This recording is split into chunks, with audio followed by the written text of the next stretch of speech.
अगर हम एटम को और डिटेल में समझना चाहते हैं तो हमें उसका atomic number, atomic mass, electronic configuration और उसके डिफरेंट फॉर्म्स जैसे कि आइसोटोप्स, आइसोबार्स को डिटेल में समझने की बहुत ज़्यादा जरूरत है। So hello dear students, my name is Kritika Rathore और आज के इस वीडियो लेक्चर में हम कवर करने वाले हैं class 9 chapter number 4 structure of an atom का टॉपिक नंबर 3। ठीक है, तो आज हम क्या पढ़ने वाले हैं? Atomic number, mass number, distribution of electrons in various shells, isobars and isotopes. ठीक है, तो assumption made by Niels Bohr.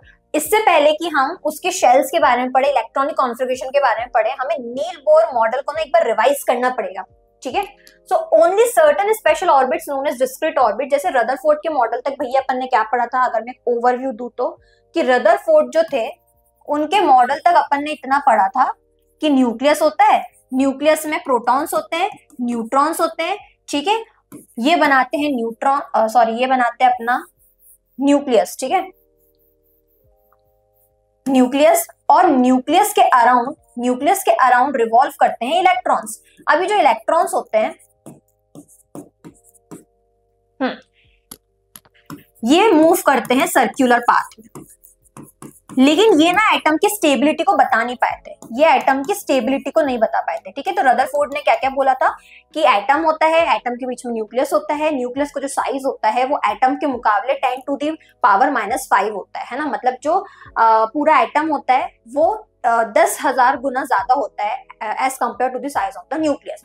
फिर उन्होंने बोला था कि आप ऐसे इमेजिन कर सकते हो कि जैसे एक फुटबॉल ग्राउंड है, तो फुटबॉल ग्राउंड हो गया आपका एटम और उसके बीच में आप रख दो फुटबॉल, तो फुटबॉल है आपका न्यूक्लियस, तो न्यूक्लियस इतना छोटा होता है। अब जो न्यूक्लियस होता है ना पॉजिटिवली चार्ज होता है, क्यों? क्योंकि न्यूक्लियस में प्रोटॉन्स और न्यूट्रॉन्स होते हैं। अब न्यूट्रॉन्स का तो चार्ज न्यूट्रल होता है, ठीक है, तो बचा सिर्फ प्रोटॉन, मतलब प्रोटॉन का ही चार्ज बचा ना, तो प्रोटॉन के चार्ज की वजह से जो न्यूक्लियस का चार्ज होता है वो पॉजिटिव होता है। अब इलेक्ट्रॉन कहाँ जाता है? तो जो इलेक्ट्रॉन होता है वो रिवॉल्व करता है अराउंड द न्यूक्लियस। अब यहाँ पर अनस्टेबिलिटी, मतलब स्टेबिलिटी एक्चुअली वो नहीं बता पाया था। कैसे?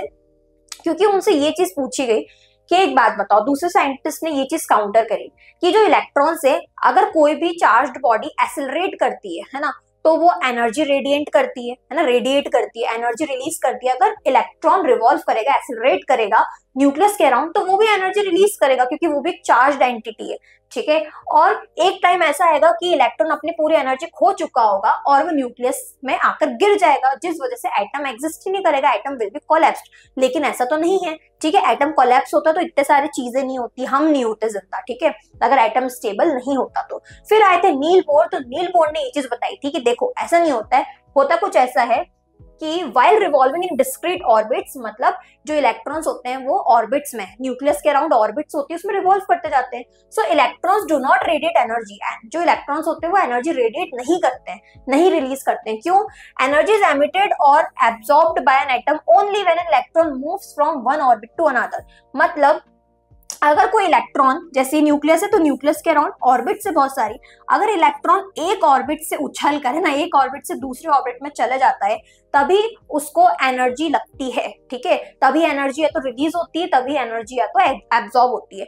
ठीक है, अगर इलेक्ट्रॉन एक फिक्स्ड ऑर्बिट में रिवॉल्व करता है, एक फिक्स्ड ऑर्बिट में अगर इलेक्ट्रॉन रिवॉल्व करता है, तो हर एक एनर्जी शेल, हर एक ऑर्बिट की अपनी एनर्जी होती है, डेफिनेट एनर्जी होती है।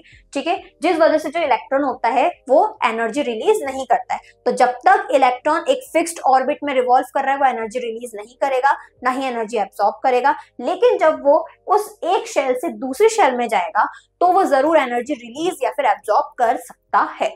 तो उन्होंने ये चीज एकदम क्लैरिफाई कर दी थी। फिर उन्होंने बोला कि ठीक है, न्यूक्लियस के अराउंड, जो अपने तो रदरफोर्ड ने भी ये चीज बता दी थी, है ना, उन्होंने बोला न्यूक्लियस के अराउंड, लेकिन जिस एनर्जी शेल में, है ना, न्यूक्लियस के अराउंड अपने को पता है कि इलेक्ट्रॉन्स रिवॉल्व करते हैं। फिर नील बोर ने बोला कि न्यूक्लियस के अराउंड रिवॉल्व तो करते हैं इलेक्ट्रॉन, लेकिन किस में करते हैं? एनर्जी शेल्स में करते हैं। अब उन एनर्जी शेल्स के भी अपने अलग अलग नाम होते हैं, है ना। न्यूक्लियस के जस्ट पास वाली जो पहली शेल होती है उसको बोलते हैं के, दूसरी वाली एल, फिर एम, फिर एन। आपको एन तक ही पढ़ना है, उससे ज्यादा कुछ आने वाला है नहीं।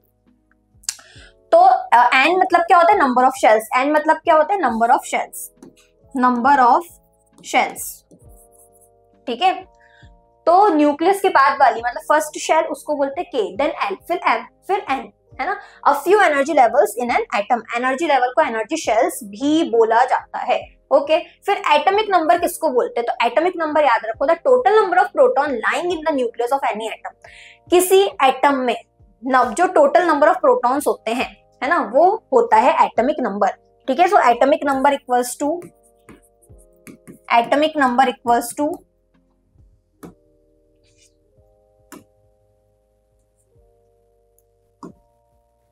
टोटल नंबर ऑफ प्रोटॉन्स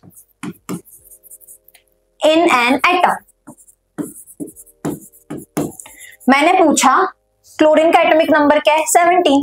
20 तक तो तुमको याद करने पड़ेंगे, तो मतलब क्लोरीन में 17 प्रोटॉन्स हैं, है ना, तो एटॉमिक नंबर तुमको याद करने पड़ेंगे। कहीं कहीं एटॉमिक नंबर इक्वल भी होता है टोटल नंबर ऑफ इलेक्ट्रॉन्स के, प्रोटॉन्स के तो इक्वल होता है, कहीं कहीं ये भी लिखा होता है कि atomic number equals to total number of protons equals to total number of electrons. तो वो भी मैं तुम लोगों को समझा देती हूँ कि ऐसा क्यों लिखा रहता है।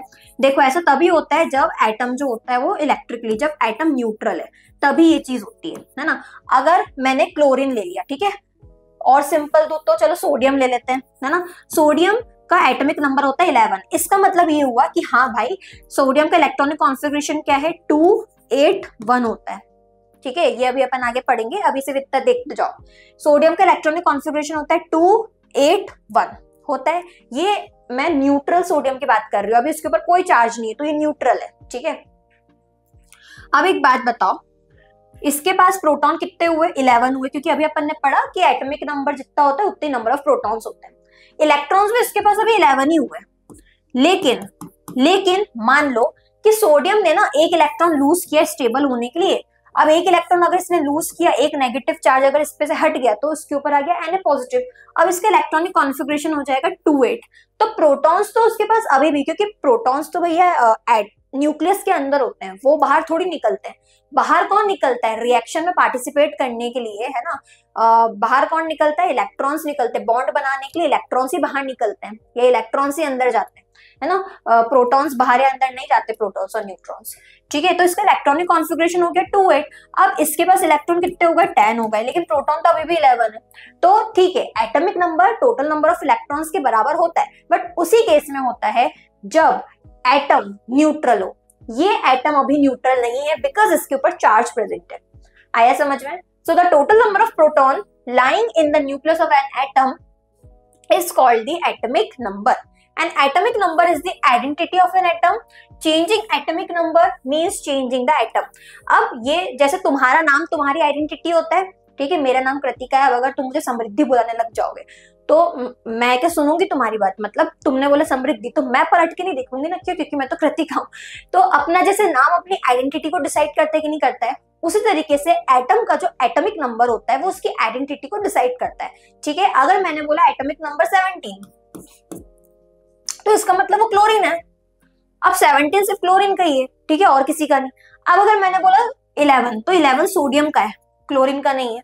ठीक है, तो एटॉमिक नंबर 11 मतलब फट से याद आ जाना चाहिए दिमाग में कि सोडियम एलिमेंट की बात हो रही है। एटॉमिक नंबर 18 मतलब आर्गन एलिमेंट की बात हो रही है। ठीक है, इस तरीके से atomic number is denoted by Z। Atomic number को कैसे लिखते हैं? Z से लिखते हैं, Z से डिनोट करते हैं। ठीक है, atomic number equals to number of protons और a neutral atom number of protons and electrons are equal. अगर कोई न्यूट्रल एटम है तो न्यूट्रल एटम में नंबर ऑफ प्रोटॉन्स और नंबर ऑफ इलेक्ट्रॉन्स दोनों की दोनों बराबर होते हैं। ठीक है, मास नंबर। फिर मास नंबर किसको बोलते हैं? अब देखो यार, अगर तुम लोगों को ये चीज याद होगी तो मैंने बोला था कि जो इलेक्ट्रॉन, अपन ने सबसे फर्स्ट वाली वीडियो में पढ़ा था कि जो इलेक्ट्रॉन का मास होता है वो होता है 9.1 into 10 to the power -31 kg। तो मतलब ये तो बहुत ही कम मास है, बहुत ही कम मास है। ठीक है, और प्रोटॉन का मास कितना होता है? प्रोटॉन का होता है 1.67 इंटू 10 टू द पावर -28 ग्राम। और अगर प्रोटॉन का मास देखा जाए इन कंपैरिजन टू इलेक्ट्रॉन, तो प्रोटॉन का मास इलेक्ट्रॉन के मुकाबले 1840 टाइम्स ज्यादा होता है।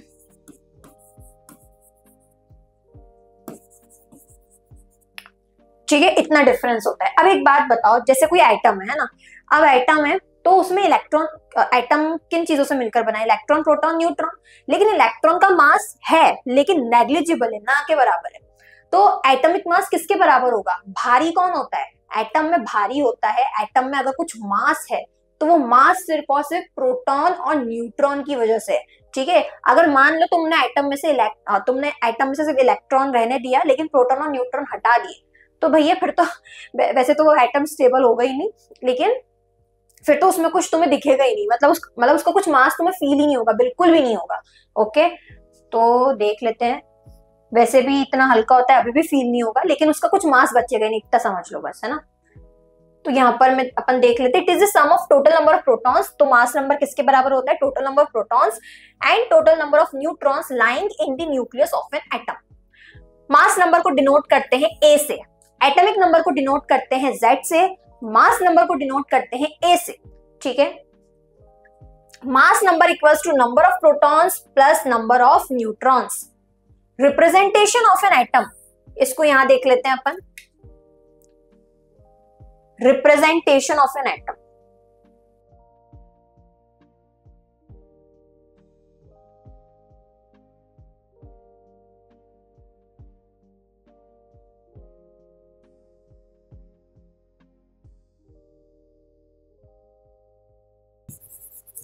एटम का रिप्रेजेंटेशन कैसे होता है?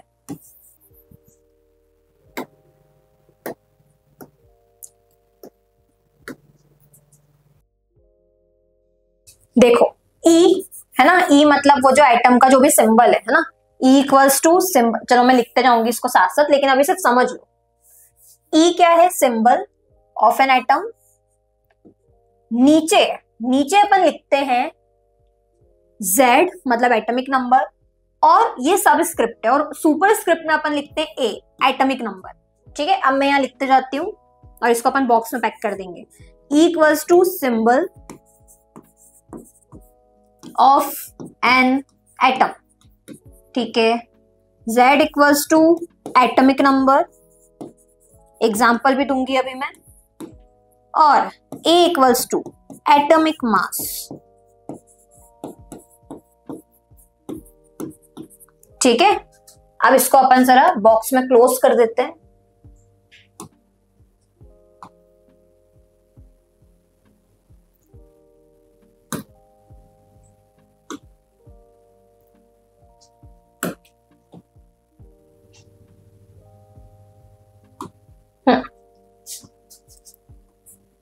ठीक है, तो इस तरीके से अपन एटम को रिप्रेजेंट करते हैं। अब मैम प्लीज आप थोड़ा एग्जांपल दे दीजिए। तो चलो बेटे मैं एग्जांपल भी दे देती हूँ, अपन एक लाइन भी ड्रॉ कर देते हैं साथ में।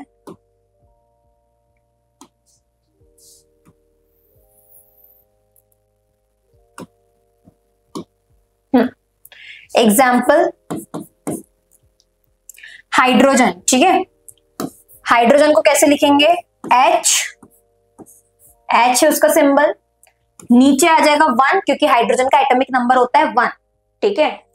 और इसके वैसे और भी आइसोटोप्स होते हैं, और भी फॉर्म्स होते हैं।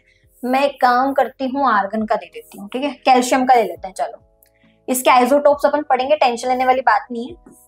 अभी सिंपल एग्जांपल से स्टार्ट करते हैं। कैल्शियम, कैल्शियम का एटॉमिक नंबर होता है 20 और एटॉमिक मास होता है 40। आर्गन, आर्गन का एटॉमिक नंबर होता है 18 और एटॉमिक मास होता है 40, ठीक है।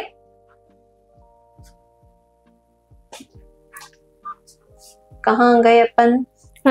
तो रिप्रेजेंटेशन ऑफ एन एटम ऐसा भी कर सकते हैं कि अपन ने यहां लिखा और यहां ये लिखा, ठीक है। यहां एटॉमिक नंबर, यहां एटॉमिक मास, है ना, और ऐसे भी लिख सकते हैं, तो कोई दिक्कत नहीं। एग्जाम्पल, अच्छा इनने भी एग्जाम्पल दे दिया। Calculate number of protons, electrons and neutrons for chlorine, और ये वाला क्लोरीन, मतलब उसको ऐसे भी लिख सकते हैं, ऐसे भी लिख सकते हैं, ठीक है। ये है अपना EZA या फिर EZA। तो यहाँ पर तुम्हें कैलकुलेट करना है नंबर ऑफ प्रोटॉन्स और नंबर ऑफ इलेक्ट्रॉन्स और नंबर ऑफ न्यूट्रॉन्स। चलो भैया कैलकुलेट करते हैं।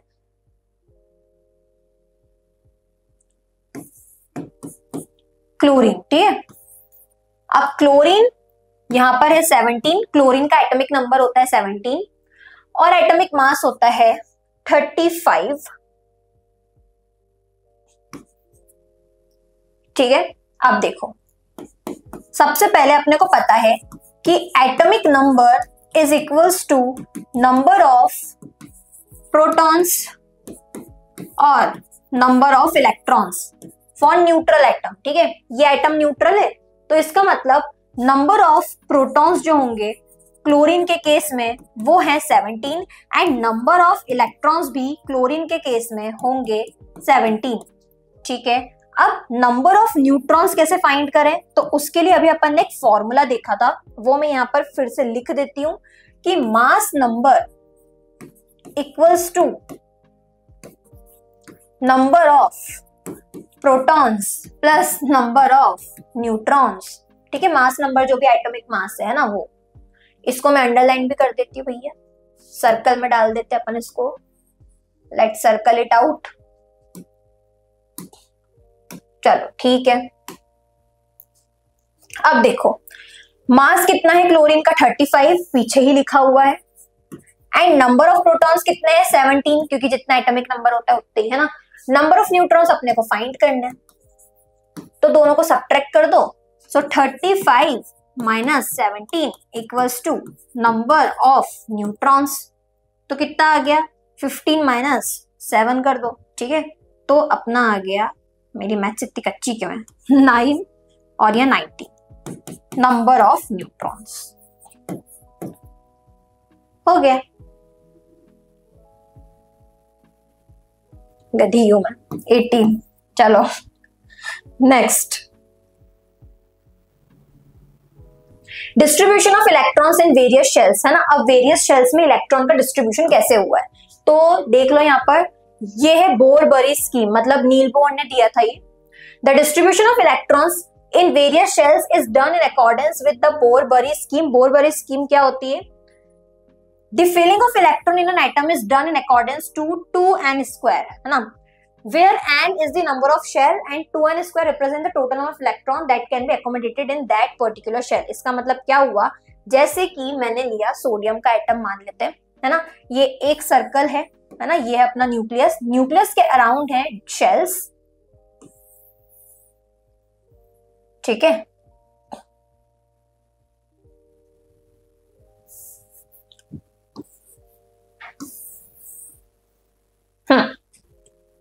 के शेल है, एल शेल है, एम शेल है। अभी पूछा जा रहा है कि अपने को ये तो पता है कि न्यूक्लियस के अराउंड जो इलेक्ट्रॉन्स होते हैं वो सर्कुलर मोशन में रिवॉल्व करते हैं, लेकिन एक शेल में कितने इलेक्ट्रॉन्स बैठ सकते हैं। जैसे तुम बस में जा रहे हो, है ना, तो हर एक बस की भी तो अपनी कैपेसिटी होती है ना कि वो कितना कितना बिठा सकती है। उसी तरीके से हर एक शेल की अपनी कितनी कैपेसिटी, कि हर एक शेल कितने कितने इलेक्ट्रॉन्स को एकोमोडेट कर सकती है। तो हर शेल की अलग अलग कैपेसिटी है इसमें। ठीक है, हर shell different different number of electrons को एकोमोडेट करती है, और वो अपने को पता चलता है ऑक्टेट रूल से।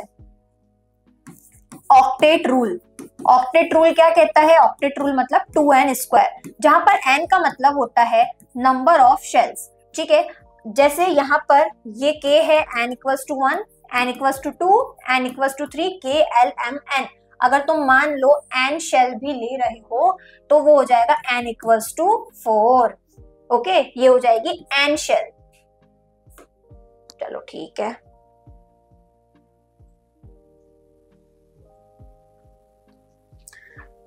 अब यहां अपन देख लेते हैं, अगर n की वैल्यू लेट सपोज 1 है, तो मतलब कि k शेल में, है ना, k शेल में कितने इलेक्ट्रॉन्स एकोमोडेट हो सकते हैं, तो 2n का स्क्वायर मतलब 1 का स्क्वायर, तो आ गया 2। तो k शेल में 2 इलेक्ट्रॉन्स एकोमोडेट हो सकते हैं। k फिर l, l शेल में k l m n, l shell में कितने एकोमोडेट हो सकते हैं। ठीक है, l शेल का देख लेते हैं अपन, l शेल, l शेल मतलब n की वैल्यू है 2, क्योंकि वो सेकंड शेल है ना, सेकंड नंबर की शेल है, तो 2 2 4, 4 2 8, तो कितना आ गया 8 electrons. k l m, m में कितने आएंगे भैया, m शेल में n की वैल्यू हो जाएगी 3। ठीक है, तो 3 3 9, 9 2 18, तो 18 आ सकते हैं, और n शेल में 32 आ सकते हैं।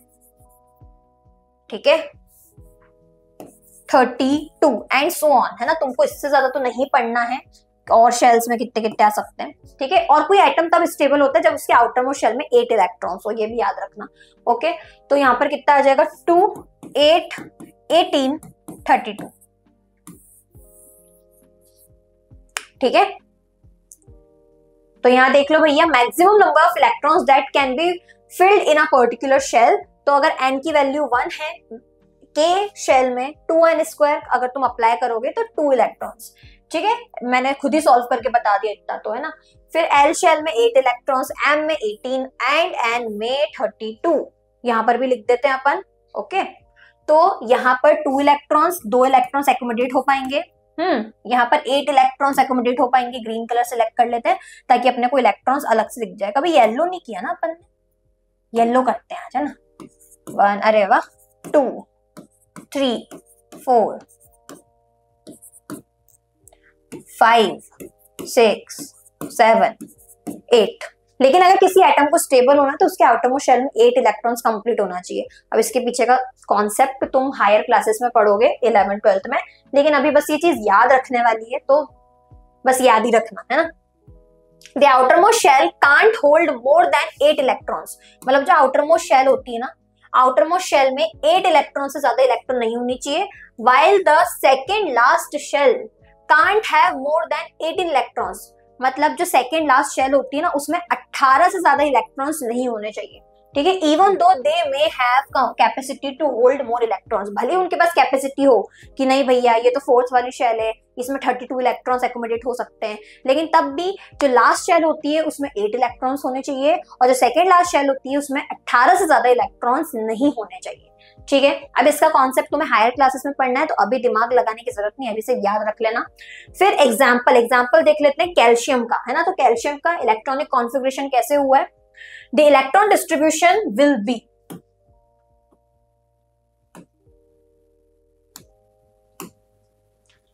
तो कैल्शियम का एटॉमिक नंबर होता है 20, तो फर्स्ट शेल में 2, सेकेंड शेल में 8, ठीक है। थर्ड शेल में क्या 10 लिखेंगे, नहीं 10 नहीं जाएगा, है ना। यहां पर भी कितना जाएगा, 8 ही जाएगा। कितना हुआ 10 18 और लास्ट में आ जाएगा 2। ऐसी बहुत सारे एटॉमिक नंबर्स की तुम प्रैक्टिस करते रहोगे तो ये चीज बहुत अच्छे से क्लियर हो जाएगी, ठीक है। द आउटरमोस्ट शेल, एक minute, the outermost shell can't hold more than 2 electrons and the penultimate shell can't hold more than 8 electrons unless the preceding inner shell is filled completely obeying 2n² rule। अच्छा, इसका मतलब क्या हुआ भैया, इसका मतलब ये हुआ कि जब तक तुम्हारे इनर मोस्ट शेल फिल नहीं हुई है तब तक तुम आउटर मोस्ट में नहीं जा सकते, ठीक है। फॉर एग्जाम्पल मैंने डायग्राम कहाँ बनाया था, ये रहा। जैसे तुम्हें यहाँ इलेक्ट्रॉन की फिलिंग करनी है ना, अब जब तक, है ना, तुम्हें यहाँ इलेक्ट्रॉन की फिलिंग करनी है, अब जब तक यहाँ पर तुम्हारे 8 इलेक्ट्रॉन्स पूरे नहीं होंगे तब तक तुम थर्ड शेल में इलेक्ट्रॉन भरने नहीं जाओगे। ऐसा नहीं कि तुमने यहाँ पे 6 इलेक्ट्रॉन भर दिए फिर उसके बाद बाकी इलेक्ट्रॉन्स फिल करने के लिए तुम थर्ड शेल पे जंप कर गए, ऐसा नहीं होता है ना। जब तक इनरमोस्ट शेल की जितनी कैपेसिटी है उतने तुम इलेक्ट्रॉन्स फिल नहीं कर देते तब तक तुम अगले शेल पर मूव नहीं कर सकते, तो ये रूल है।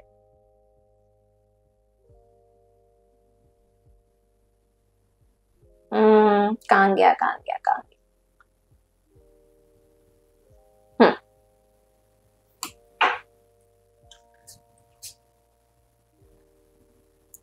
सम एग्जाम्पल्स, जैसे ये क्या दे दिया इनने, के ए नहीं होगा ये के होगा, है ना। पोटेशियम 19 है ना, यहाँ पर ए हटा लेना भाई वरना मिस्टेक हो जाएगी।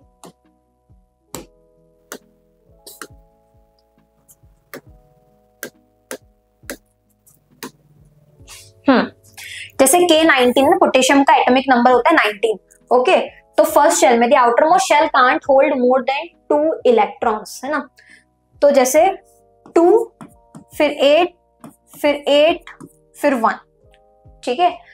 And the penultimate shell, penultimate मतलब second last shell, can't hold more than 8 electrons unless the preceding inner shell is filled completely obeying 2n² rule, है ना। जब तक ये जो अंदर की शेल से वो 2n² रूल फॉलो नहीं करती तब तक तुम आउटरमोस्ट शेल में, है ना, आउटरमोस्ट शेल में एक इलेक्ट्रॉन तभी आ सकता है जब अंदर वाली जो शेल हो वो 2n² वाला रूल फॉलो करती हो।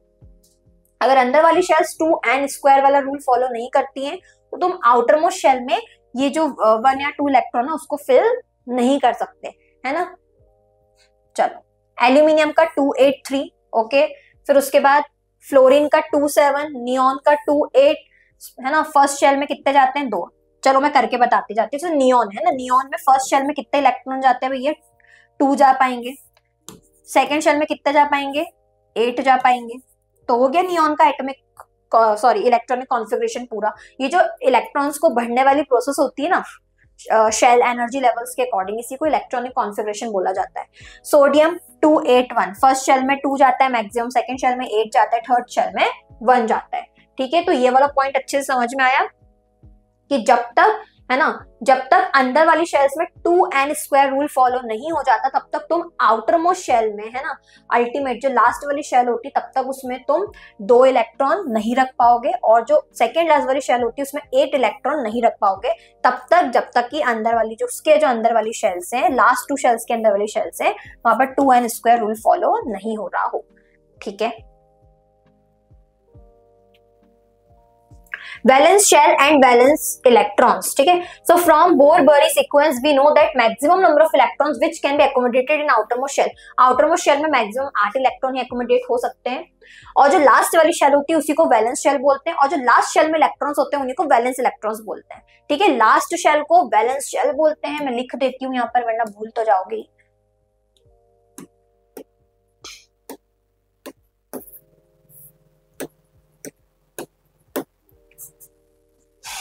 लास्ट शेल या फिर आउटर मोस्ट शेल को ही वैलेंस शेल बोला जाता है।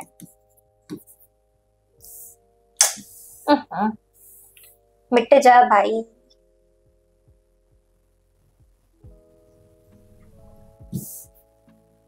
आउटर मोस्ट शेल को ही वैलेंस शेल बोला जाता है। ठीक है, और लास्ट शेल में जो इलेक्ट्रॉन्स होते हैं उन्हें वैलेंस इलेक्ट्रॉन्स बोला जाता है। ओके, पूरी स्पेलिंग लिख देते हैं।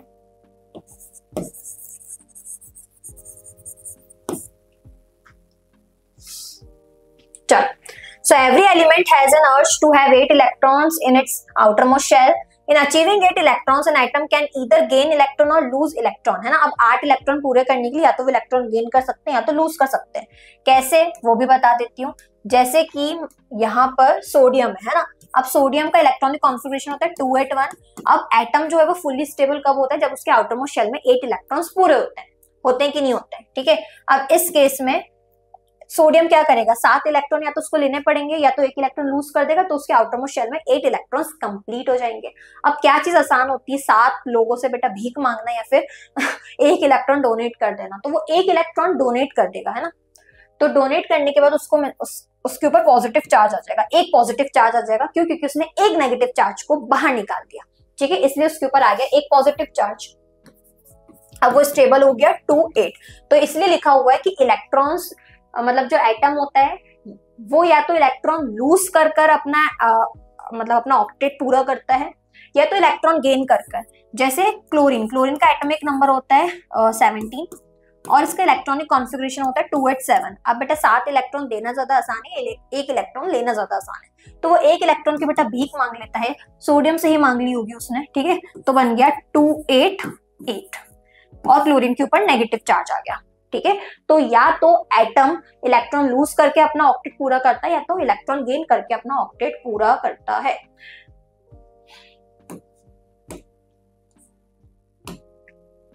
द नंबर ऑफ रुको, इससे भी ट्राई करते हैं ना। The number of electrons lost or gained by an element in achieving 8 electrons in its outermost shell will be called its valency, है ना। इसी को अपन वैलेंसी बोलते हैं। वैलेंसी मतलब क्या होता है भैया, देखो वैलेंसी में अच्छे से समझा देती हूँ। वैलेंसी, अगर किसी एटम के आउटरमोस्ट शेल में, वैलेंस शेल में 1 से लेकर 4 तक के इलेक्ट्रॉन्स हैं तो वही उसकी वैलेंसी होती है। ओके, और अगर किसी एटम में 5 to 8 नंबर ऑफ इलेक्ट्रॉन्स है ना, किसी में 5 है, किसी में 6 है, किसी में 7 है, किसी में 8 है। ठीक है, तो उसकी वैलेंसी निकालने के लिए हम नंबर ऑफ वैलेंस इलेक्ट्रॉन को 8 में से माइनस कर देता है, खत्म।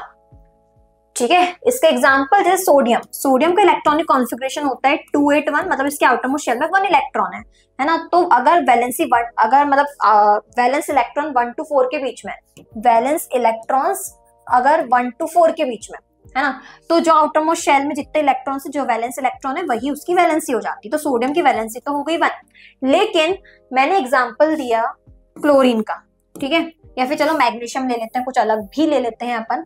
तो जैसे मैंने लिख दिया मैग्नीशियम, तो मैग्नीशियम का एटॉमिक नंबर होता है 12 और इसका इलेक्ट्रॉनिक कॉन्फ़िगरेशन होता है 282, है ना। अब इसकी जो आउटर मोस्ट शेल है उसमें कितने इलेक्ट्रॉन्स है 2, तो मतलब मैग्नीशियम की वैलेंसी कितनी हुई 2 हुई, ओके। लेकिन मैंने तुम्हें एग्जांपल दिया क्लोरीन का, है ना, मैंने एग्जांपल दे दिया क्लोरीन का। अब क्लोरीन का एटॉमिक नंबर होता है 17 और इसका इलेक्ट्रॉनिक कॉन्फ़िगरेशन होता है 287। अब इसके आउटर मोस्ट शेल में 7 इलेक्ट्रॉन्स है, मतलब 5 6 7 8 हो, तो क्या करना है अपने को, तो जो वैलेंस इलेक्ट्रॉन्स है उसको अपन माइनस कर देंगे 8 में से, ठीक है। तो जो वैलेंस इलेक्ट्रॉन्स है उसको अपन सब्ट्रैक्ट कर देंगे 8 में से। तो मैंने 8 - 7 किया तो क्लोरीन की वैलेंसी आ गई 1, ओके, कोई दिक्कत। तो वैलेंसी जो होती है ना उसको कंबाइनिंग कैपेसिटी बोला जाता है। ये मैंने पिछले चैप्टर में अच्छे से एक्सप्लेन किया था कि उसको कंबाइनिंग कैपेसिटी क्यों बोलते हैं, क्योंकि जितनी उसकी वैलेंसी होती है ना उतने वो बॉन्ड बनाता है। जैसे मैग्नीशियम की अगर वैलेंसी 2 है ना, तो उतने वो मैक्सिमम बॉन्ड्स बना सकता है दूसरे आइटम्स के साथ। क्लोरीन की अगर वैलेंसी 1 है तो वो मैक्सिमम एक आइटम के साथ ही बॉन्ड बनाएगा, है ना, इसलिए उसको कंबाइनिंग कैपेसिटी बोला जाता है। सो फॉर एलिमेंट्स,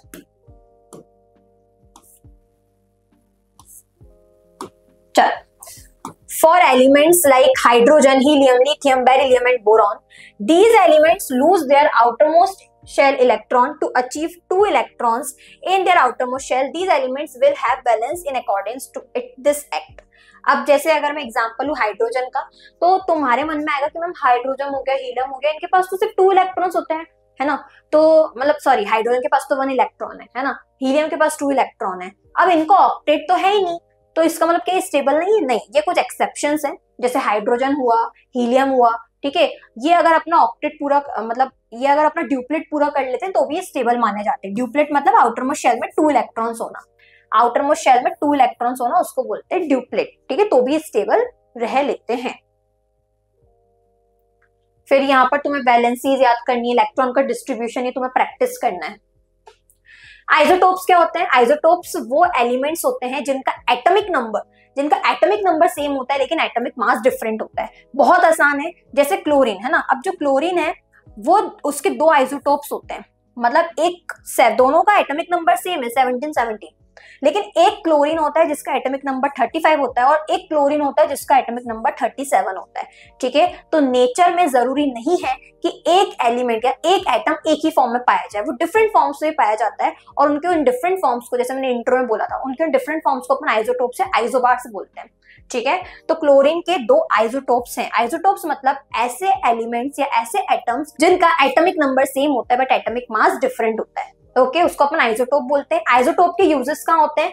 जैसे यूरेनियम आइसोटोप यूज होता है as a fuel in nuclear reactor, है ना, यूरेनियम को अपन यूज करते हैं, यूरेनियम के आइसोटोप को अपन यूज करते हैं न्यूक्लियर रिएक्टर में, है ना, बॉम्ब्स वगैरह बनाना इन सब में, है ना, या फिर फ्यूल की तरह भी यूज करते हैं। न्यूक्लियर रिएक्टर अगर चलाना है ना, तो उसके लिए फ्यूल चाहिए, तो वो फ्यूल की तरह अपन यूज कर सकते हैं। Isotope of cobalt is useful in treatment of cancer. जैसे कोबाल्ट को बोलते हैं CO, है ना, तो कोबाल्ट का जो आइसोटोप होता है CO, है ना, तो कोबाल्ट का जो आइसोटोप होता है उसको कैंसर के ट्रीटमेंट में यूज किया जाता है। फिर isotope of iodine is used in treatment of goitre. जैसे गोइटर मतलब जो जैसे पहाड़ी लोग होते हैं उनके सॉल्ट में उनके सॉल्ट में आयोडीन नहीं होता, ठीक है, तो आयोडीन की कमी की वजह से उनको गोइटर हो जाता है, मतलब उनको जो नेक होता है ना वैसे स्वेलो हो जाता है, स्वेल हो जाता है, फूल जाता है, ठीक है, उस कंडीशन को गोइटर बोलते हैं। तो आयोडीन का आइसोटोप होता है जो कि गोइटर के ट्रीटमेंट में अपन यूज करते हैं।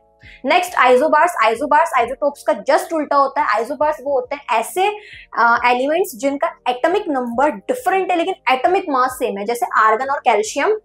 कैल्शियम का और आर्गन का जो एटॉमिक नंबर है वो डिफरेंट है लेकिन दोनों का एटॉमिक मास 40 है ना। उसी तरीके से सोडियम और मैग्नीशियम, सोडियम का एटॉमिक नंबर 11 है, मैग्नीशियम का 12 है लेकिन एटॉमिक मास नहीं। ये मुझे वेरीफाई करना पड़ेगा, ये एग्जांपल मुझे सही नहीं लग रहा है, so this I have to verify, है ना। तो इसको अभी मैं क्रॉस कर रही हूँ इस वाले एग्जांपल को।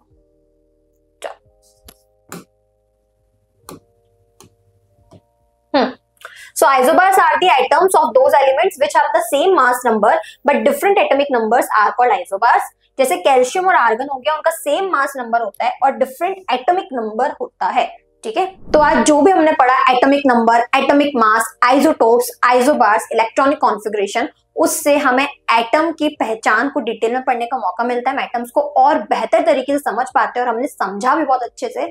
So this is it. अगर वीडियो पसंद आई हो तो लाइक शेयर सब्सक्राइब करके जरूर जाना, और अगर और डिटेल में पढ़ना चाहते हो तो अभी इंस्टॉल करो फ्यूकी एजुकेशन ऐप। Bye bye.